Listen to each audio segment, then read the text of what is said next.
مرحبا وسهلا. قبيل سمويا مرحبا سناتهم قبيل ومرحبا بذوك اللي وراهم، مرحبا بذوك اللي دونهم، مرحبا بذوك اللي ما زالوا جايين قاضي الطريق.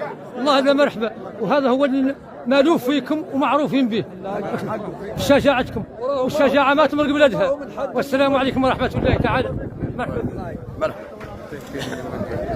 مرحبا بكم يا صبويا، والله الا مرحبا وسهلا، ومعروفه لكم الرجله، ما هي من اليوم، من زمان ومن التاريخ، وانتم نعرفوكم وتعرفونا والله، وضحيتوا كاملين حتى انتم ذاك اللي ريتوا من الاستعمار حتى احنا عارفينه، وجزاكم الله خير، ورانا شاكرين على المناسبه والمسانده، ومرحبا بكم وسهلا والله.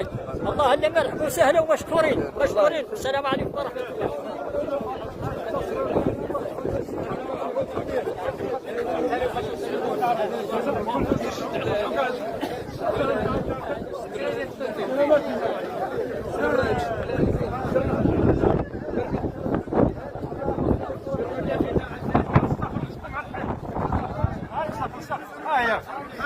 غير زيدوا لصقوا مع الحيط ما يسالش، غير خليه شويه صافي. دابا حبسوها واسمع، صافي دابا نتوما صافي صافي.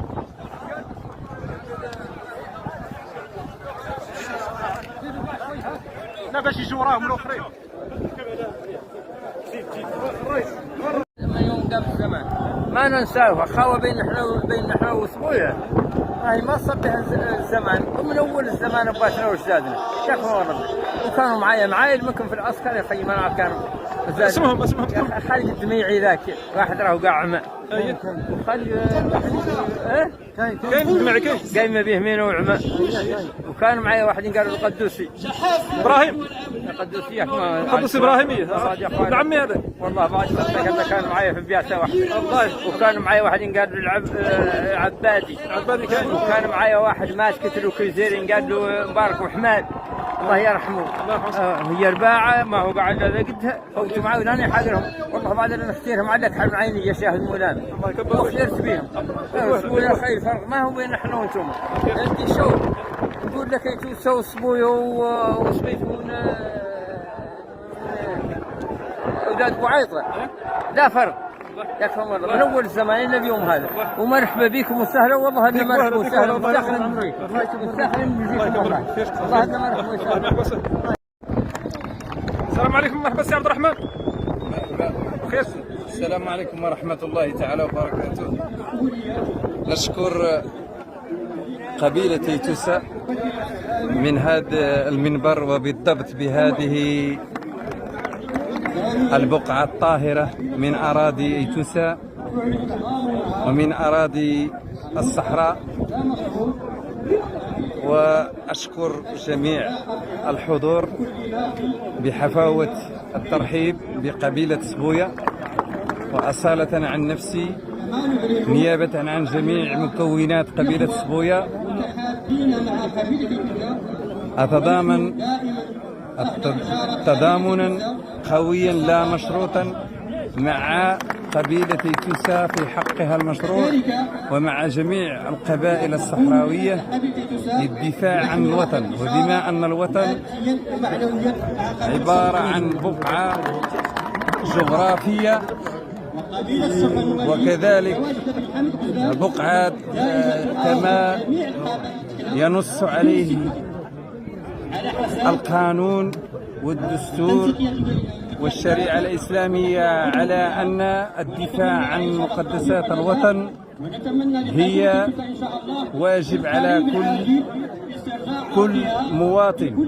ونحن بما أننا كما قلت أن الوطن عبارة عن بقعة جغرافية، فإننا كذلك احنا نؤازر وندافع عن أراضينا بالغالي والنفيس. وبأن أرض ايتوسا وأرض القبائل الصحراوية بما فيها قبيلة صبويا قد وجدت قبل المياه والغابات، وقبل المد البحري، وقبل الأملاك المخزنية. قبل كل هذه الإدارات فأرضنا وساكنيها نحن وأجدادنا، وسنظل ندافع عنها بالغالي والنفيس. وأقولها ثم أكررها بأن أراضي سبوية وأراضي القبائل الصحراوية خط أحمر، وحي الله الحضور وكما آزرونا فإنني أساندهم وسأبقى أؤازرهم في جميع المحطات النضالية. وشكرا وتحية للجميع.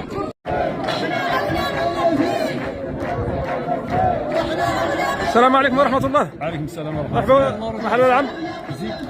بغينا منك شي كلمة في حق قبيلة صبوية. اليوم دافعين عنكم. الصبوية كاع على كل حال ما تحتاج عندي تسمى مرحبا وسهلا، ما نظر. لأنها صبوية سابق اليوم والتاريخ ما يرحم. الصبوية قبيلة من قبائل الصبوية ومن قبائل الصحراء ومن القبائل اللي بينها ارتباط مع يتوسا الشيراي قديم الصف. وهو أغلى على رقاج هو دمه وعمره. هذه قطة يتوسا عطاتها على صبوية ولا يحتاج. الصبوية ما تحتاج مرحبا وسهلا، هو بها دياش بها هذه أهلها وبلدها ذاك سمعت. والصبوية ما يقد يعبر عنها رقاج بها التاريخ يقول عنها ذاك اللي يقول عنها ما نقدر نقولوا به يقولوا، ولا يقدر رقاج يعبر عن ذاك اللي في صبوية من مسائلهم وتعليمهم وتبيضينهم ومولي كاع من جميع المسائل. لانني انا نعرف صبوية، عندي اقربائي من صبوية ياك سمعت، ونعرفهم كاملين ونعرف مسائلهم ونعرف عنه ما فيهم كاع شي يقدر يرتاح بهم، ما يقدر يرتاح. ونعرف عن صبوية رجاله كاملين جزاهم الله خير، واعلنوا هون ما يحتاجوا مرحبا وسهلا عند يتوسا، راهم ما يحتاجوها بها اهلهم هذو. وهذا هو اللي نقول مقد صبوية ولا يحتاج كاع نقول به التاريخ ما يرحم. اغلى شيء ينعطى هو الدم، وهذا اشتركت صبوية ويتوسا سابق اليوم ما هو تاريخيا. هو مرحبا وسهلا وهذا اللي نقول. السلام عليكم ورحمة الله لقبائل الصحراء. رانا اليوم ما لله نقول حسن ولا ديبي ولا بعيطاوي ولا يبوسي، رانا قبيلة واحدة وعظم واحد. مثل من الصحراء هي قبلتها، ولا تخلاو عن شيء، خلاوهن أوائلنا أباينا ما خارج بلينا ما فيها عظام أوائلنا مدفونة لا على عرضنا وعلى عرضنا. وكان فينا احنا اللي من أقوى قوة الفرنسية في هذا القطر. لقاوها الرجال من كل قبيلة، ما هي قبيلة الجميع. راهم رفاتنا ورفات أجدادنا راهم في تيزي وراهم في يتبع عمران وراهم في تيليوي ومفمينة تقل، وهذا ما تخلوا عنه. واليوم قالوا الناس اقرا ياسين ودير حجر في يدك. احنا هذو الكبار نتحدوا القانون، تمسكوا بالشريعه. القانون راهو يعدوها للواقيش يديروا اليوم اللي فوق يديروا جيل يا غير الشريعه المحمديه. احنا واقفين عليها ولا نعرفوا يكون الله والملك الوطن. وشكرا لكم. حياكم الله. قبيله صبوية حق يتبع عمران، حسب قبائل